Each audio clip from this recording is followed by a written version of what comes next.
Yes.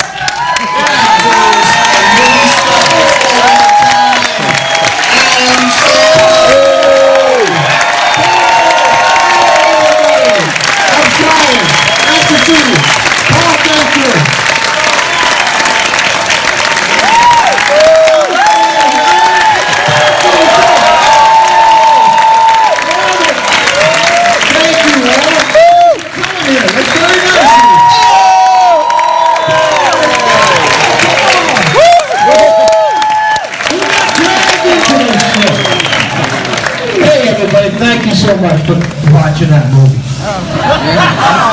That's fun.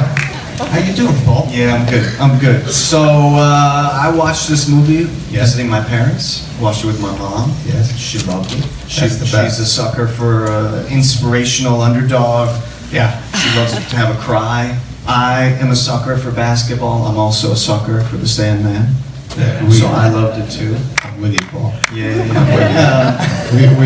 No, but you do know your basketball. Yeah. Big Nick fan. Yeah. Paul. Adam and I got to work together last year, and I thought if I get to text with Adam Sandler about basketball, I get to text with Adam about the Knicks. That's We have one hope. of the top. We usually have hope. We have ups and downs with us, where we feel like we have good texts, and then the last couple of days we've had sad texts, sad emojis. With like 4 minutes left to go, we have like a bunch of sad emojis. Almost had it. All right, so I want to ask you.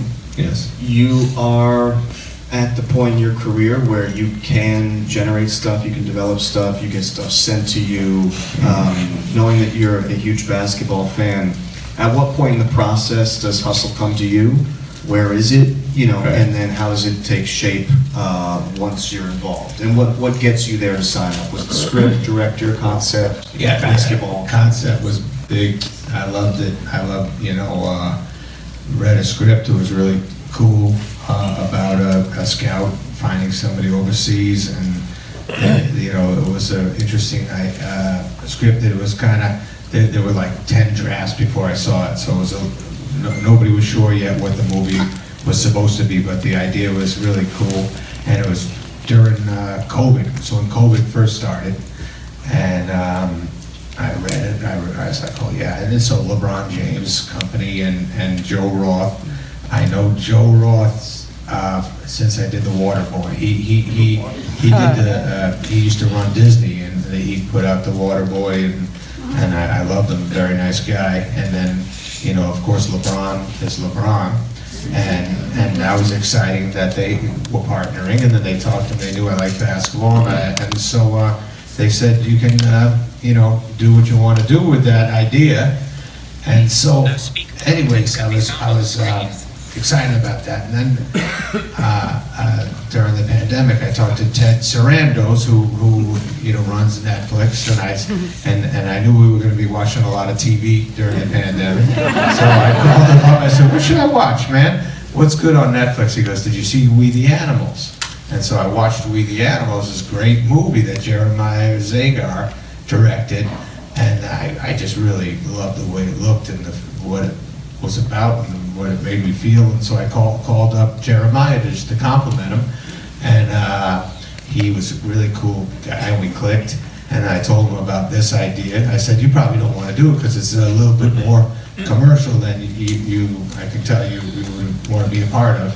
And then, and the more and more I spoke with him, he was from Philadelphia. He liked the Sixers a lot. We were talking about making it the Sixers, and we just got closer and closer, and he got excited about it. So is that intuition? Because I think With the Animals is very good. Yeah. I think it is quite different, just sort of, size, aesthetics, Right. Even some of the camera work. This is definitely a much bigger playground. Yeah.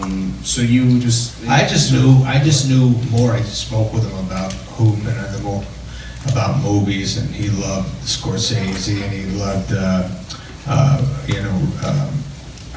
the way he made Raging Bull, talked about how that connected to this movie, and I was just very sure of Jeremiah. And in the beginning, everyone was a little like, I'm not sure that's the right move. This is like a bigger budget, and I kept saying, this guy, him and his DP shoot really interesting, cool looking stuff, and the movie will benefit a lot from that. And his ideas were all great.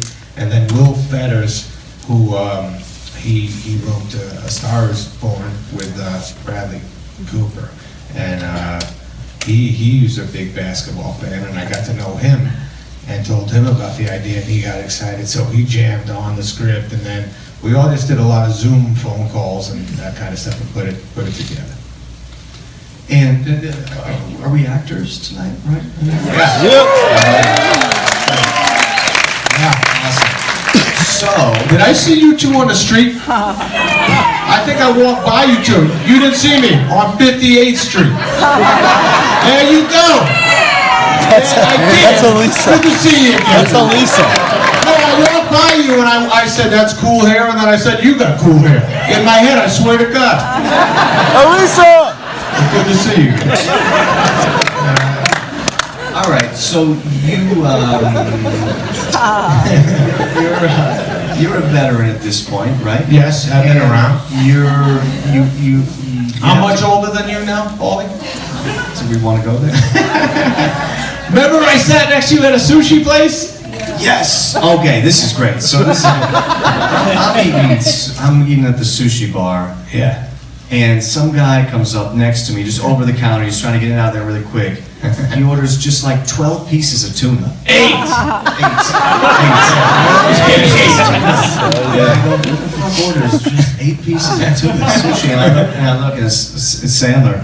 Yeah. We'd not met. And it was like the spaghetti and meatballs of sushi, I thought.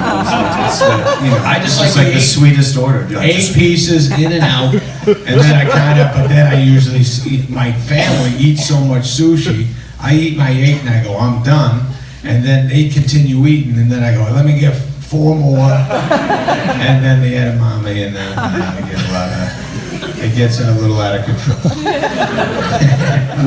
We're gonna get back to the acting. Okay. So, what was it like for you and Jeremiah to cast this film?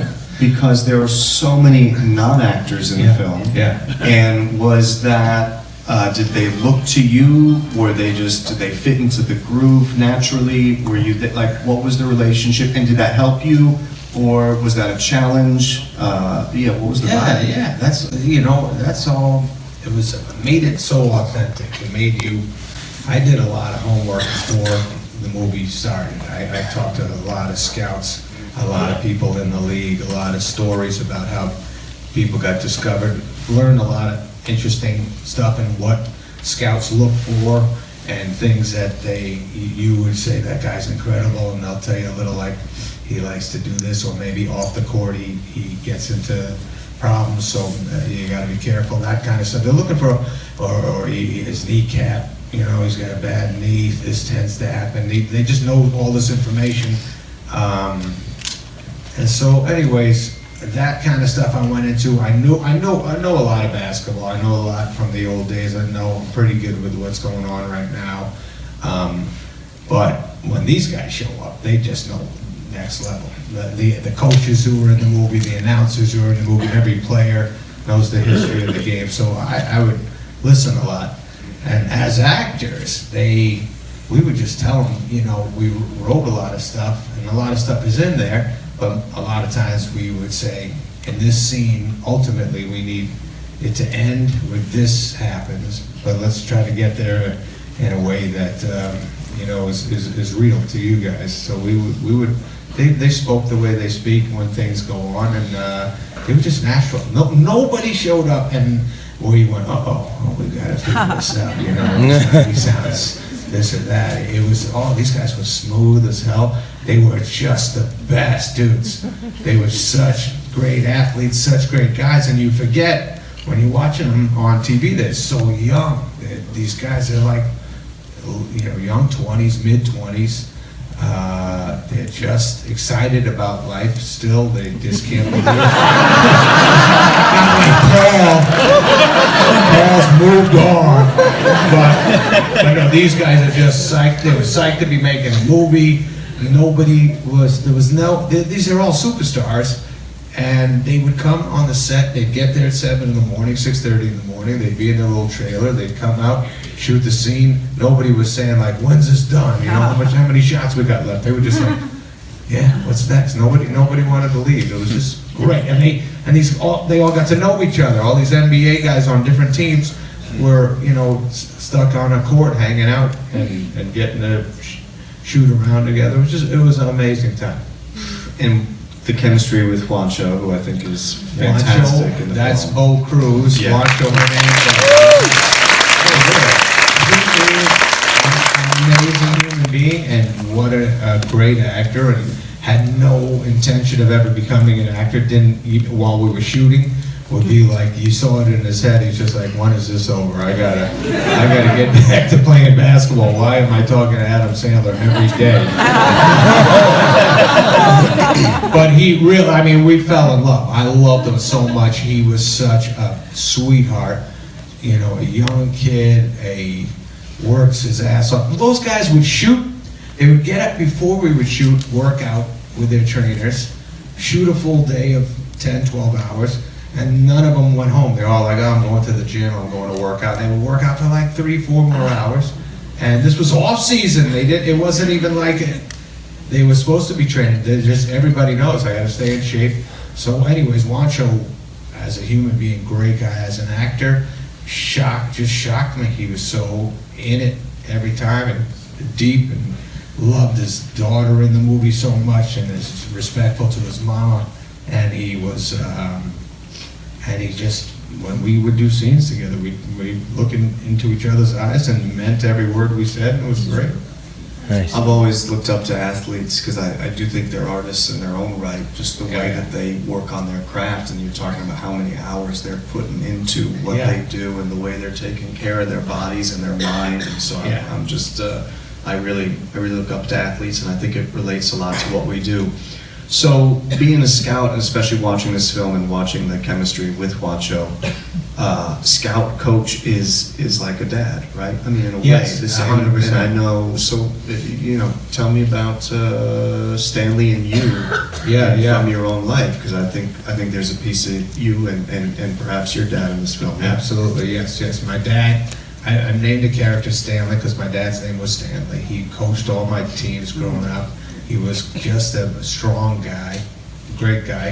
He had a beard. So I grew a beard for Dad, and I kept it because I realized it covers a lot of problems. It's a good move. However, if you can grow a beard, I'd recommend it. But anyways, my dad was just a great giving guy he kind of tried to bring out stuff in you and make you feel you could do the best you could do. My father always made me feel like I had good possibilities. Only time my father told me a negative was I was laying in bed next to my dad. We had a baseball game, Little League, and he said, what do you want to do? What do you want to do with your life? I said, I think I want to be a pro baseball player. And he goes, yeah, that's not going to happen. He goes, nah, you're too slow. You're too slow. I go, really? And then he goes, Kyle McDonough, which was a kid I grew up with, he goes, he could go pro. And I go, damn. That was the only time Dad hit me with a rugged truth punch. That's fantastic. But yes, it was like my dad in a way, but it was a lot of coaches. A lot of these guys, all these coaches, they take these players in, and it becomes a father-son relationship a lot of the times in the age gap, and also just in wanting them to be their best and who they can reach their potential. And with Juancho, I felt that, like, when I watch Juancho, of course I'm a Knicks fan, but when I watch Juancho play, I love him so much. Whenever he's in the game, he's on Toronto now, I'm just pulling for everything he does. I watch every move he makes out there, anytime he does great. I'm excited if there's a mistake. My heart hurts for him. It's just like, it's funny. It's just basketball, sports. Every play means so much to these guys, especially when they're trying to show how good they can be. So, anyways, that's how I felt with them. So you just said something, every play means so much, and I want to ask you kind of a two-part question, just a little bit more about process, because I love what you were saying about talking to scouts and studying the game, but you're so versatile, and I'm curious how different your preparation process is or isn't for a film like this. Compared to maybe a broad comedy, so to speak. Is it a different part of you that prepares or comes to work, or are you trying to just stay in the pocket of who you are, because your essence is so powerful on the screen?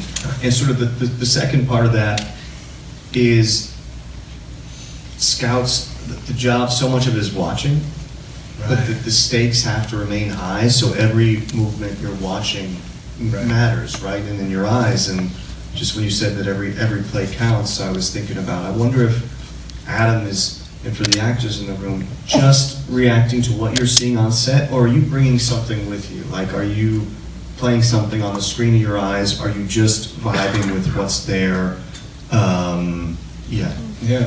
That's, I mean, everything that I've done, it means a lot to me. So I work when it's a full-on comedy, we sit in a room and we just say we just want to hit them as hard as we can with jokes and make them laugh and never let up. And if it becomes an emotional moment, we try to make that work. But when it's usually comedies that I grew up doing, where we press each other into just making sure we don't waste anybody's time and who's coming to laugh.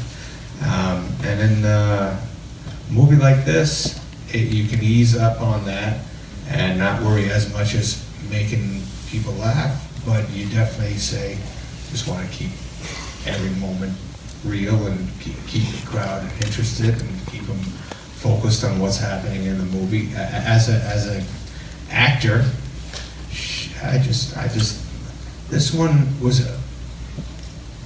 I didn't want to blow it. It was such an interesting thing to get to do, to be a scout, to be this movie concept itself. I was like, we can't waste this. It's too cool. It's too great.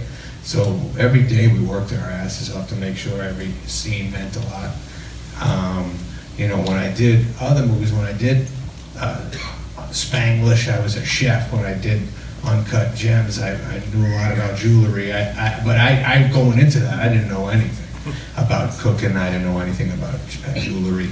So I had to do a lot of homework on that and get confident with it. And, as an actor, say, all right, I know this world as good as I can know it. This world, I had probably the most confidence I could have, just because I knew basketball my entire life. So I felt just comfortable saying everything. But I just love being in. I love having a nice marriage with Queen Latifah. She's great. She's a nice person, and we love each other. And I know her since I'm like, 22 or something, and we used to see each other all the time, and she always made me laugh. And so when she said yes to doing the movie, that was just very relaxing, that we could be in a good marriage and support each other. I felt comfortable with that.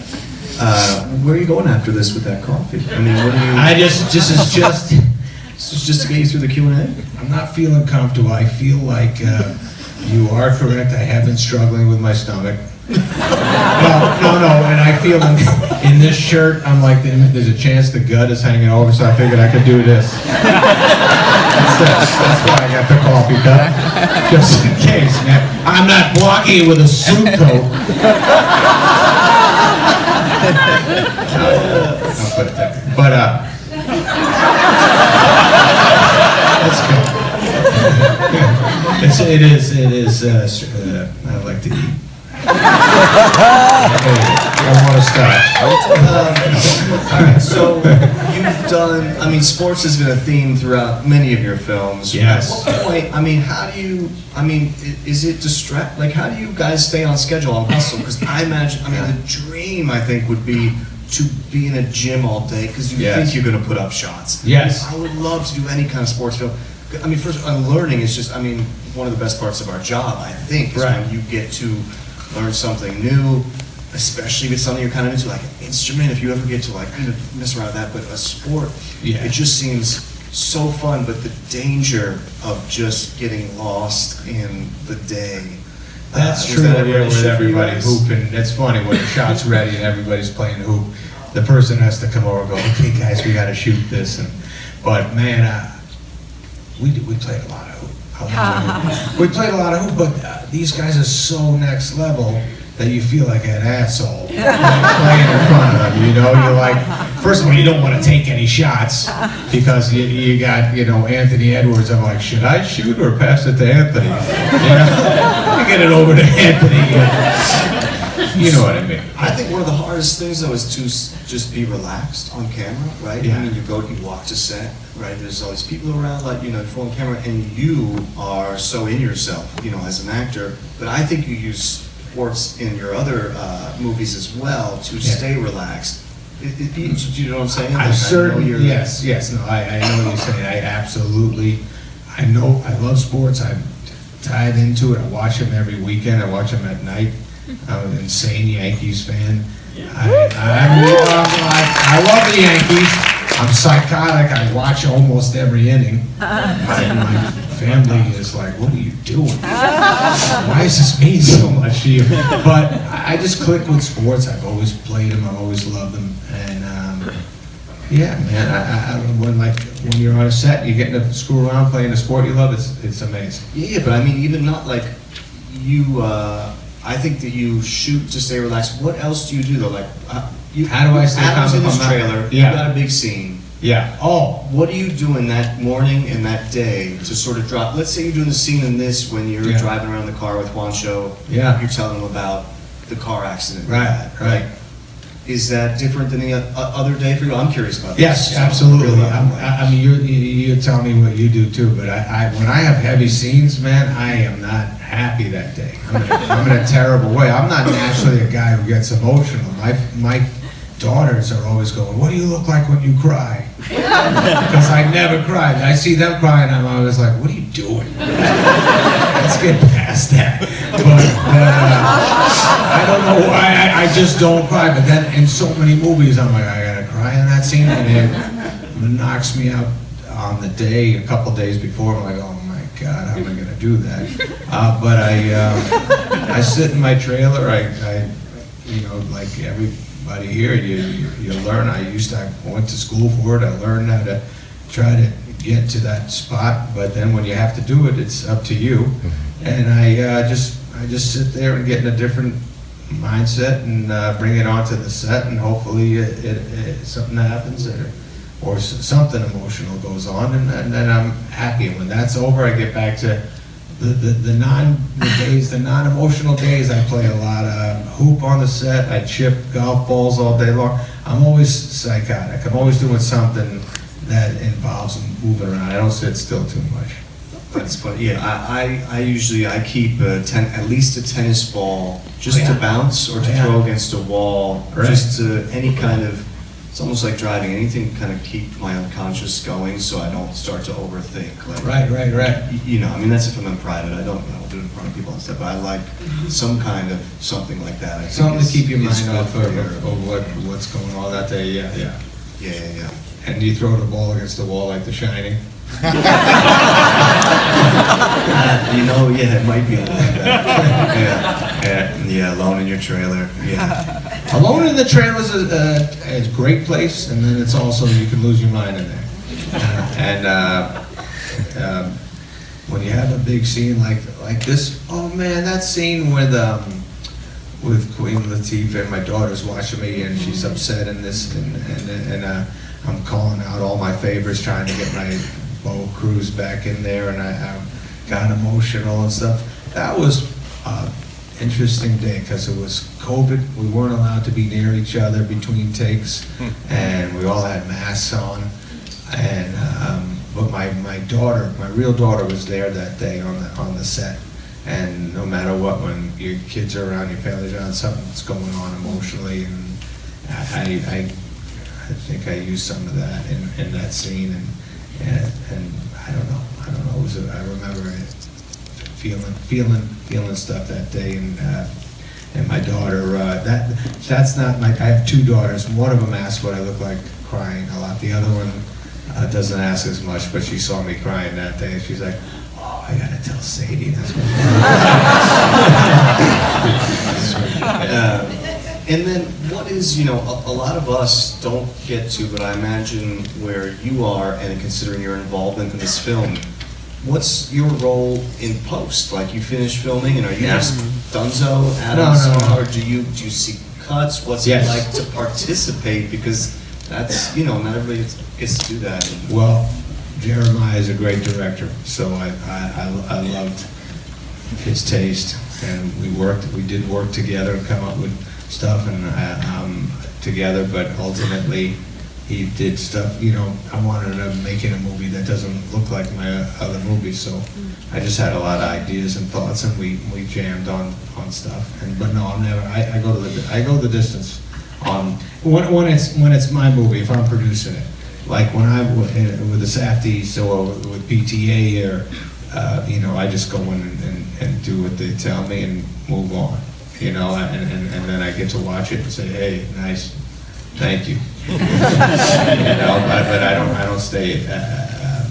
They'll show me stuff down the line, and I can have an opinion, but I usually don't say much to those guys. But this one in particular, it was a group, but ultimately Jeremiah, it was his baby. And then what'd you take away, either from, whether it was from Jeremiah working with the athletes, from being back in touch with, Stanley, your dad, so to speak. What'd you take for the next one on Hustle? What'd you learn for yourself? Yeah, I liked. It's fun. This movie's kind of patient. You have patience. I'm not jumping to show too much. Jeremiah would talk to me. He I have a tendency to get loud a lot in my movies, and in real life I can get pretty loud, and I got a quick fuse. And Jeremiah was very, all over that. Just say he didn't want me to get loud in a lot of spots. So, like that scene when I'm talking to Jeremiah, when I'm talking to Wancho Bo about obsession, and are you obsessed? I'm sure my first take was louder, and doing a coach screaming at his player shit. But I think he told me to bring it down and just kind of talk it, but mean what I'm saying, and that kind of thinking. So anyways, maybe in the next project, I don't know, I'm lucky. I'm just lucky. I'm getting to do stuff that has a different vibe to it every time lately, and so I just kind of follow what the instincts of the director are, and then I try to make him proud, or try to not let him down. Yeah. Well, before we go, you guys should all know that everybody loves working with Adam Sandler. Yeah. The crew, the other actors, everybody who works with Adam loves Adam. Well, I love working. Paul and I did one that's going to come out next year together, and you are a sweetheart. You're great, and I'm so and I bet Paul's movie. Did you guys get to see Paul's movie? Did you see the Spielberg movie yet? Tremendous. He's tremendous in that. That's some serious shit. He's incredible. He's a great person, and his sister did my wardrobe on Hustle and Spaceman. Yeah, I think this one too. Yeah. Yeah, I know. It's cool. And now she's doing Ryan Reynolds. So he said, I think she's happier now. Just a better end of the day she has with the clothes. The clothes probably after me, she's probably like, good Lord. Well, you don't hear what you hear about Adam about every actor. So let's give it up for Adam.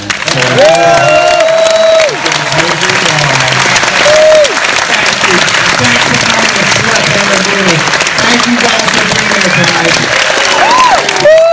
Yeah, buddy. Yeah, thank you. Okay, thank you, buddy.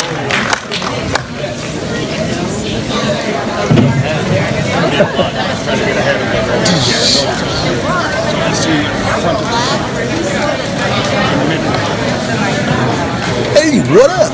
Woo.